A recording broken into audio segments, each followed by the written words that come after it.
अस्सलाम वालेकुम। जी, हम अपने क्वेश्चन नंबर 3 पे अगर आते हैं, क्वेश्चन नंबर 3 है IAS 12 इनकम टैक्स का। तो इसको हम डिस्कस करते हैं कि इसमें क्या पूछा है और हमने किस तरीके से इसको प्रेजेंट करना है पेपर में भी। तो इसके सबसे पहले हम रिक्वायरमेंट पढ़ेंगे। जैसे सब क्वेश्चंस के सबसे पहले हमने रिक्वायरमेंट पढ़नी होती है, इसके अकॉर्डिंग हम क्वेश्चन में चीज़ें सोच रहे होते हैं, एडजस्टमेंट देख रहे होते हैं, साथ साथ हम उसको चीज़ को हाईलाइट कर रहे होते हैं। बाद में हमने उठा के वही एडजस्टमेंट वर्किंग्स में करके और फेस पे ला के सोल्यूशन के और उसको पोस्ट कर देना होता है, सिंपल सा तरीका।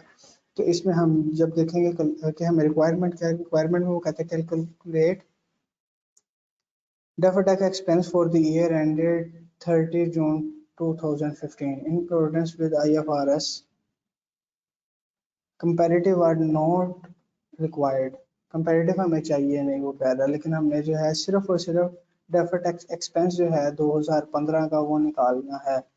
इसमें वो अब क्वेश्चन अगर हम पढ़ते हैं, वो कहता है जी Wasim Industries Limited for the year ended 30 June 2015 are in the process of finalization. In this respect, the following information has been gathered from WIL's accounting and tax records. ठीक है। अब वो कहता है जी 2015 की हमने वर्किंग करनी है और 2015 का डाटा हमारे पास अवेलेबल है सिर्फ ये वाला, और कंपैरेटिव हमें रिक्वायर्ड नहीं है। ठीक है, अगर हम डाटा पढ़ते हैं, कह रहा है प्रॉपर्टी प्लांट इक्विपमेंट का जो है वो अकाउंटिंग WDV ये है 14 की और 15 की WDV ये हमारे पास आ गई, टैक्स WDV आ गई हमारे पास, टैक्स बेस जिसको हम कहते हैं। उसके बाद हमारे पास आ गई प्रोविजन फॉर बैड डेट, उसकी अमाउंट ये है 2014 और 15 की। और उसके अलावा हमारे पास अनयूज टैक्स लॉसेज जो है थे प्रीवियस ईयर्स के, वो कैरी फॉरवर्ड होके हैं, तो उसकी अमाउंट ये है।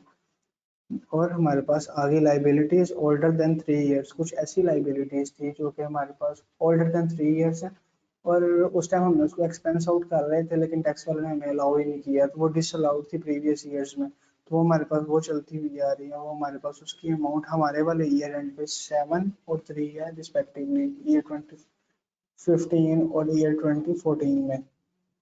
उसके बाद हमारे पास वो कहता है जी पॉइंट नंबर 1, कहता है कि जी आप building costing 2 million was purchased on 1st July 2011 and expected useful life of 10 years, revalued at 230 million on 1st July 2013।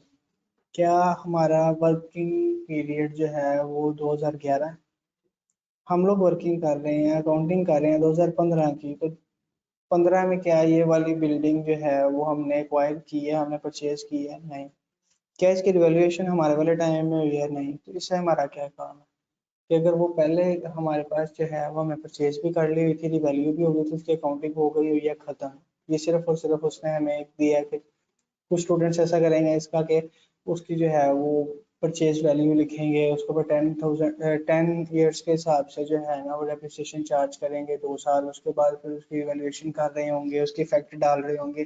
जबकि ऐसा कुछ भी नहीं करना, वो ऑलरेडी हो गया होगा। अब हम फाइनलाइजेशन की तरफ हैं 2015 की फाइनेंशियल स्टेटमेंट्स के लिए। तो हमारा 11 या 13 के साथ कोई लिंक नहीं है, ये वाले पॉइंट को हम सिंपली इग्नोर करेंगे। ठीक है, जैसे घर वाले जो है ना बड़े मशवरा लेते हुए आपको इग्नोर करते हैं, वैसे आप ही ये सवाल करते हुए इस पॉइंट को इग्नोर कर देना है। और हमारे पास उसके बाद पॉइंट नंबर 2 में वो कह देता है कि जी एप्लीकेबल टैक्स रेट जो है वो 32% है इसका। ठीक है, अब हम निकालते हैं इसकी टैक्स डेफर्ड टैक्स एक्सपेंस को। तो सिंपली इसमें जो है हमारे पास जो है वो प्रॉपर्टी प्लांट इक्विपमेंट जो अकाउंटिंग WDV है वो हमारे पास लेस होगी, टैक्स बेस के साथ जो डिफरेंस आएगा, और दोनों में जो है वो एडिंग अमाउंट ज़्यादा है, एसेट के टैक्स बेस कम है, तो TTD आएगा, टैक्सेबल टेम्परेरी डिफरेंस आएगा, जो कि बाद में 32% के साथ मिलके तो हमारे पास डेफर्ड टैक्स लाइबिलिटी बन रहा होगा। Provision for bad debt, provision for bad debt को हम किस तरीके से देंगे? जिस तरीके से हम लोग वर्किंग कर रहे होते हैं एक्यूमुलेटेड डेप्रिसिएशन की, कि हमारे पास एक अमाउंट है प्रॉपर्टी की, प्रॉपर्टी प्लांट इक्विपमेंट की एक अमाउंट है, उसके बाद हम उसमें से एक्यूमुलेटेड डेप्रिसिएशन लेस करते हैं और हमारे पास एक आ जाती है कैरिंग अमाउंट। और इसी तरह टैक्स बेस को भी हम कर रहे होते हैं, डेप्रिसिएशन जो टैक्स पर हम कितनी उसको लेस करते हैं। अब वो उस अक्यूमुलेटेड डेप्रिसिएशन को इसी तरीके से हम डील कर रहे होते हैं, सेम उसी तरीके से हम लोग जो है वो प्रोविजन फॉर बैड डेट को जो है वो डील कर रहे होंगे कि एक हमारे पास डेटर की अमाउंट है, इतना रिसीवेबल है, उसमें से प्रोविजन हमारी इतनी बनी हुई थी इस वाले साल में, तो क्या ये हमारे पास इसकी कैसे वर्किंग होगी ये हम सोल्यूशन में देखते हैं। इसके अलावा अनयूज जो टैक्स लॉसेस होते हैं वो भी इसी तरह से ही, अल्लाह आपका भला करे, अनयूज टैक्स लॉसेस जो है वो नेक्स्ट 6 ईयर्स तक जो है वो कैरी फॉरवर्ड हो रहे होते हैं। तो अगर तो इसमें अब उसने हमें टाइम नहीं बताया तो इसका मतलब हम इसको लेस कर रहे होंगे, इसके अकॉर्डिंग हम कर रहे होंगे। लेकिन अगर उसने हमें बताया होता कि ये पिछले 7 साल पहले मतलब इतना लॉस था और 6 साल पहले इतना था, तो हम उस टाइम 6 ईयर वाली ले वर्किंग ले रहे होते हैं।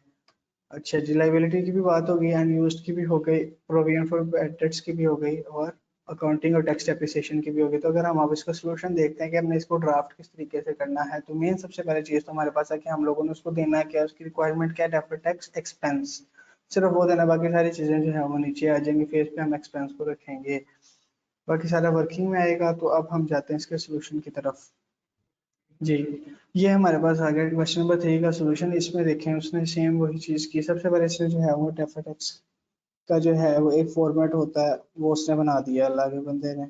अब इसमें 2014 का उसने क्यों बनाया, उसकी वजह ये है कि जब हम लोगों ने डेफर्ड टैक्स एक्सपेंस कैलकुलेट करना है तो हमारे पास डेफर्ड टैक्स लाइबिलिटी और एसेट का जो लेजर बनेगा उसका हमें सबसे पहले एक बीडी चाहिए। सीडी तो हमारे पास इस साल की वर्किंग करेंगे, सीडी आ जाएगा, बीडी हमें रिक्वायर है, फिर ही हम डेफर्ड टैक्स एक्सपेंस निकालेंगे ना। तो बीडी निकालने के लिए उसने जो वर्किंग किया उसने तो 2014 की वर्किंग कर दी है उसने। उसमें उसने क्या किया, सबसे पहले कोशिश करें कि प्रॉपर्टी प्लांट इक्विपमेंट को और इन चीज़ों को ऊपर लें और लॉसेस को एंड पे रखें तो बेहतर है। वैसे अगर ऊपर नीचे भेजेगा तो मसले वाली बात नहीं है। तो अनयूज्ड टैक्स लॉसेस थे, उसकी कैरिंग अमाउंट हमारे पास ये थी, ये हमारे पास क्या है, एसिड है। एसिड की टैक्स जो है वो ज़्यादा है, कैरिंग अमाउंट ज़्यादा, कैरिंग वैल्यू भी कह लेते हैं और कैरिंग अमाउंट भी कह लेते हैं, और टैक्स बेस कम है, 35 का डिफरेंस आया, ये हमारे पास आ गया डिडक्टेबल टेम्परेरी डिफरेंस। इसी तरह प्रोविजन की अगर बात करते हैं, उसकी कैरिंग अमाउंट ज़्यादा थी, एकमुलेटेड डेप्रिसिएशन मैंने आपको बताया ना, उसके हिसाब से इसको भी सेम वही ट्रीटमेंट इसका भी होता है, इसकी भी कैरिंग अमाउंट ज़्यादा थी, टैक्स बेस की 60 का डिफरेंस है, डिडक्टेबल टेम्परेरी डिफरेंस आ गया है। तो इसको भी हम लोग जो है वो इन फ्यूचर हम इसको लेस कर रहे होंगे, इससे ये हमारा एसेट बनेगा। ठीक है, इन फ्यूचर, क्योंकि टैक्स वाले जो है वो कहते हैं कि जब आप रिटर्न ऑफ करेंगे तो उसके ऊपर आपको जो है ना वो एग्जाम टैक्स जो है वो लेस मिलेगी, तो प्रोविजन पे नहीं मिलेगी। तो ठीक है, हमने अकाउंटिंग में एक प्रोविजन अपना बनाया हुआ है और इन फ्यूचर हमें उसके ऊपर जो है वो टैक्स वाले भी अलाउ कर देंगे। तो ये हमारा हो गया है डिडक्टेबल टेम्परेरी डिफरेंस। उसके बाद हमारे पास प्रॉपर्टी प्लांट इक्विपमेंट की ये वैल्यूज आ गई, कैरिंग अमाउंट ये थी, टैक्स पे ये थी, 750 का डिफरेंस आया क्योंकि कैरिंग अमाउंट एसिड की ज्यादा थी, तो हमारे पास टीटीडी आ गया। ठीक है, ये टैक्सेबल टेम्परेरी डिफरेंस आ गया जो कि हमारी लाइबिलिटी बनेगा, डेफर्ड टैक्स लाइबिलिटी। उसके बाद हमारे पास आ गया लाइबिलिटीज ओल्डर देन 3 ईयर्स, इसकी कैरिंग वैल्यू जो है वो 3 आ गई, टैक्स बेस इसकी 0 थी, 3 का डिफरेंस आ गया, ये भी डिडक्टेबल है। अगले सालों में अगर तो हमें अलाउ कर देते हैं टैक्स वाले तो ये हम इसको डिडक्ट कर लेंगे, और अगर नहीं करेंगे तो पहले जो है वो मतलब डिसअलाउड था, तो उस हिसाब से हम इसको डिसअलाउ की वर्किंग कर लेंगे। अब हमारे पास जो है वो 652 जो है वो आ गई, टैक्सेबल टेम्परेरी अपना टैक्सेबल टेम्परेरी डिफरेंस आ गया। इसके ऊपर जो है हम 32% जो मेरा रेट गिवन था वो लगाया, हमारे पास डेफर्ड टैक्स लाइबिलिटी की अमाउंट आ गई। अब ये थी 30 जून 2014 की अमाउंट, तो ये हमारे पास आ जाएगी बीडी में। उसके बाद अब हमें सी डी निकालना है, हम अपने वाले साल की अगर वर्किंग करते हैं उसमें भी सेम तकरीबन यही चीज़ थी सारी, एक्स्ट्रा कुछ भी नहीं था गिवन। तो जो अनयूज्ड टैक्स लॉसेस हैं उसकी कैरिंग वैल्यू आई, डिडक्टेबल टेम्परेरी डिफरेंस। उसके बाद इसी तरह ही जिस तरह हमने 14 में डिस्कस किया, प्रोविजन फॉर डाउटफुल डेथ 110 आ गए, डिडक्टेबल टेम्परेरी डिफरेंस इसका निकल आया। प्रॉपर्टी प्लांट इक्विपमेंट जो कि एक एसेट था, कैरिंग वैल्यू ज़्यादा, टैक्स बेस कम है, टेम्परेरी टैक्सेबल डिफरेंस आ गया। उसके बाद लाइबिलिटीज़ की भी 7 की वर्किंग की 7 का डिफरेंस आ गया, डिडक्टेबल टेम्परेरी डिफरेंस आ गया। और इसकी अमाउंट हमारे वाले टैक्स ईयर की अगर हम टैक्सेबल टेम्परेरी डिफरेंस देखें तो उसकी अमाउंट आ गई है 673, और उसके ऊपर हमने रेट लगाया तो 215.36, ये वाली अमाउंट आ गई हमारे पास। और बैलेंसिंग फिगर हमारे पास जो है वो टैक्सेबल डेफर्ड टैक्स एक्सपेंस आ गया है जो कि रिक्वायर्ड था, सिर्फ इतना सा क्वेश्चन था। बाकी इंशाल्लाह हमारी मुलाकात होती है अगले क्वेश्चन के साथ। अल्लाह हाफिज़।